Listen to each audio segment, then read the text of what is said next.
Yada say mo kwa baby Adom TV Badwam Jumadi eso yada se pa 30 years multimedia nyame hira mo nyina yen client yen guests yen resource persons yada mo ase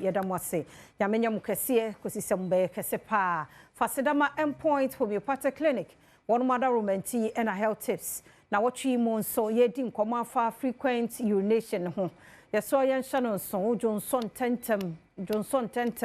tentem o nye bia ba ku mienu miensa bia wo de no toatoa so a yeso yenni sankomo yi kan ye ho de ntumemu a woni endpoint homeopathic clinic edin sawo so a sa condition ne nyawo ahodo bi no ofre dog obejo so 0244867068 0244867068 ya we bia hawadua na wa frɛ no hye so say ye free prostate scanning free enyan mo dai show yonko endpoint na ontumi enhwe bidi afia abankwa tamaklomeda se umre no wadaje Ghana for yeda mo se moma asempa FM fan day eye UCL no woti Havana oh ye super dodo yami shramo eye fe eye de achede ni susuye agro no so ye kama nti team asempa yeda mo se headed by Eric Esiedubuadi yami hia oni team no moya ade dodo obia ba obia ye ne chefa ye ma ne ye fe sponsors no so yeda mo ase papa na na ye juada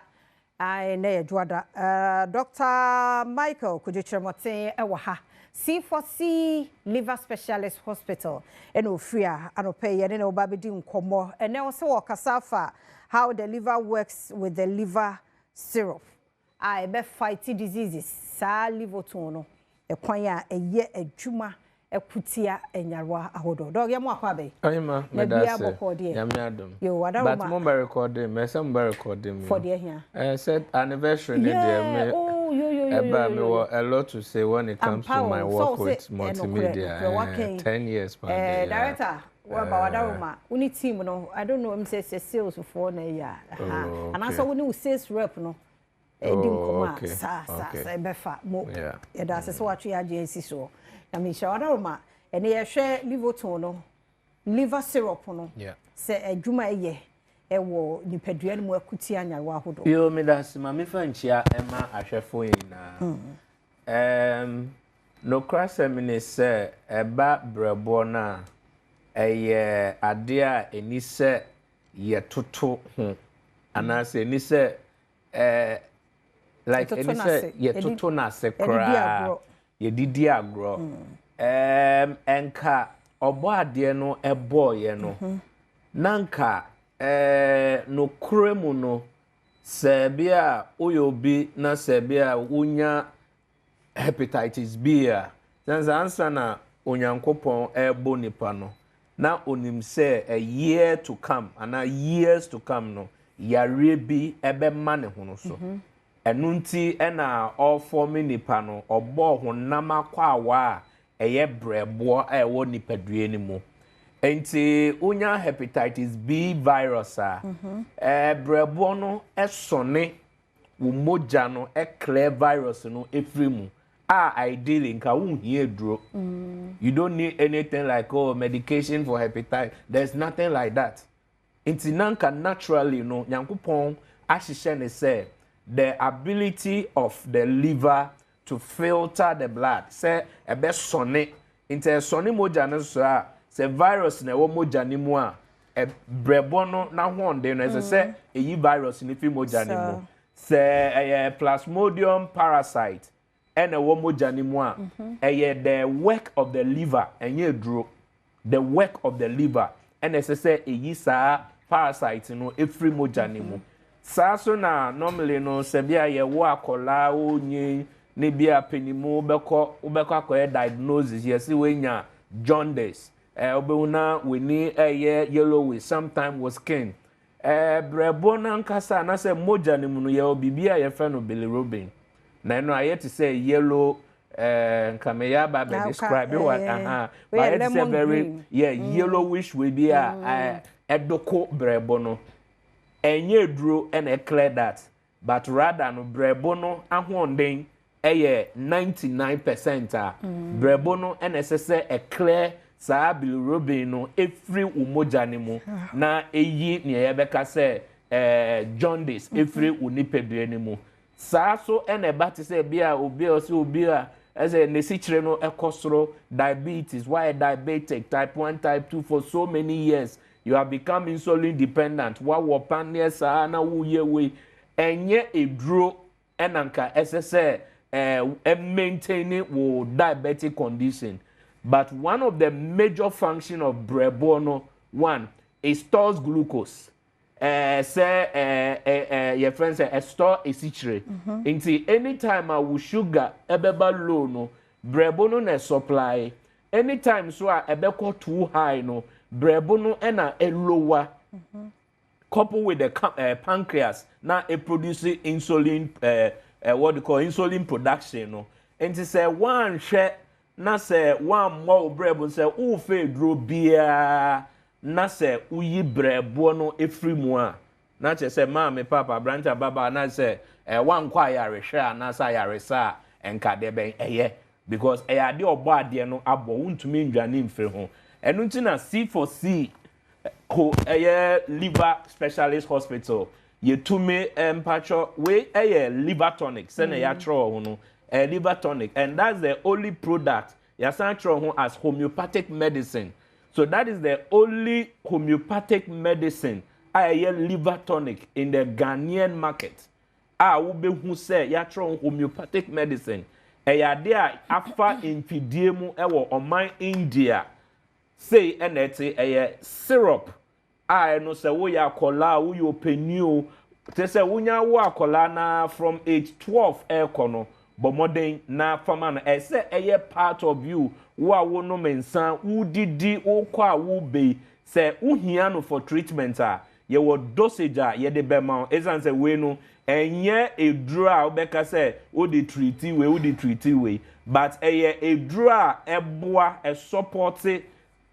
brebo no na brebo no na dwumedi ese say otumi di no declare yarea hodwo ni treatment bi a woda so efri wo nipadua nim no ehye brebo no kena nti ya de atumi no obi bia ehia eye C4C liver tonic and they say over bottle no ana wonsaka na we hu C4C ewo adaka no ho a na free and that is the only homeopathic medicine Nyankopon Adaroma C4C Pharmaceuticals Limited ede aba abonten so na nyame Adom me ba be piemu ewo Ashanti region se wo hwe me any part of Ashanti region Kumase Bomode na Echina Ukuada ene Yauda me ye adwuma ewo Ashanti region eye ebenada Ukuada ne Yauda bra ejuso kwamu bra na behia me regardless wo condition bia wo bia no oba Nyankopon Adom me yo saa so ena ohwe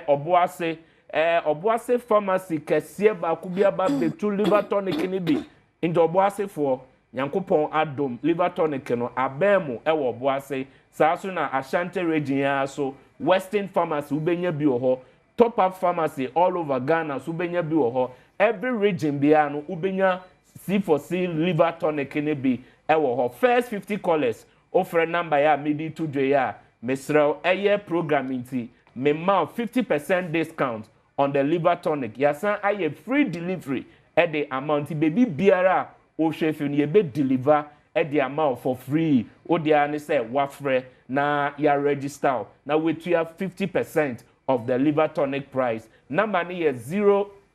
050 00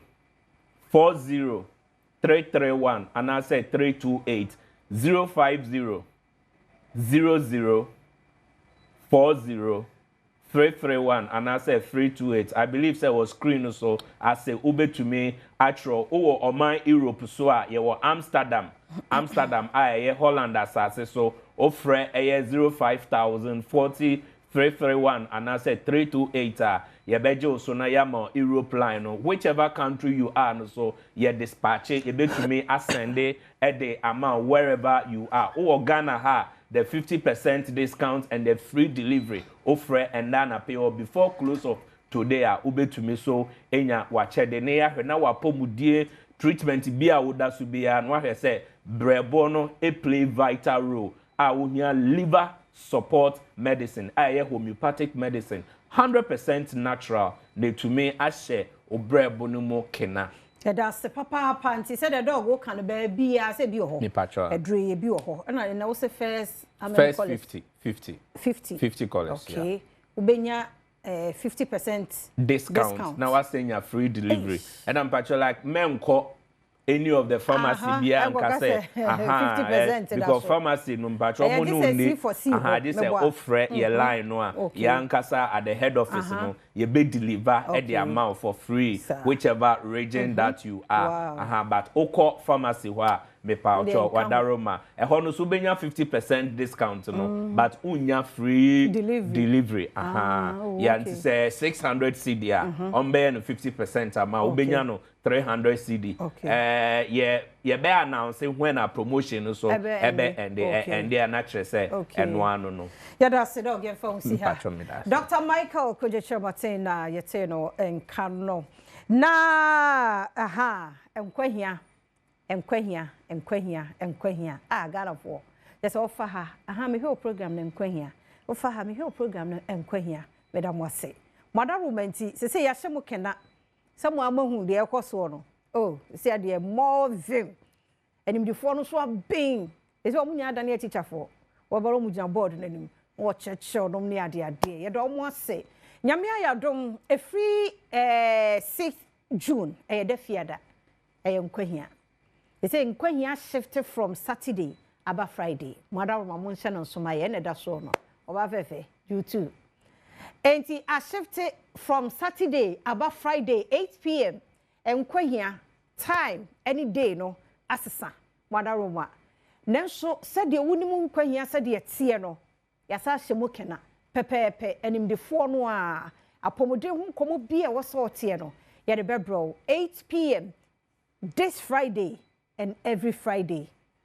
way any Friday bia 8 p.m. and ya de enkwahia ebro to wadaroma countdown no asase enti na day 5 ya be ya kosise efiada no beba ebedi ho enkomo nti hwe se de da so a o sere kame erade ntene mu kire na bosumi sere enti ya shift aba fiada sa no na bisanuma be she Saturday ai sister Sunday be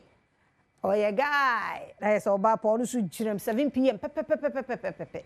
na se bisanum so ejinamu nti ona da so no the guyest queen one da so no nti bisanum eno so ebeba so Saturday way and Saturday bia 7 p.m. e wa Adom TV nti nkwahia ye Friday 8 p.m. Friday way and e hyase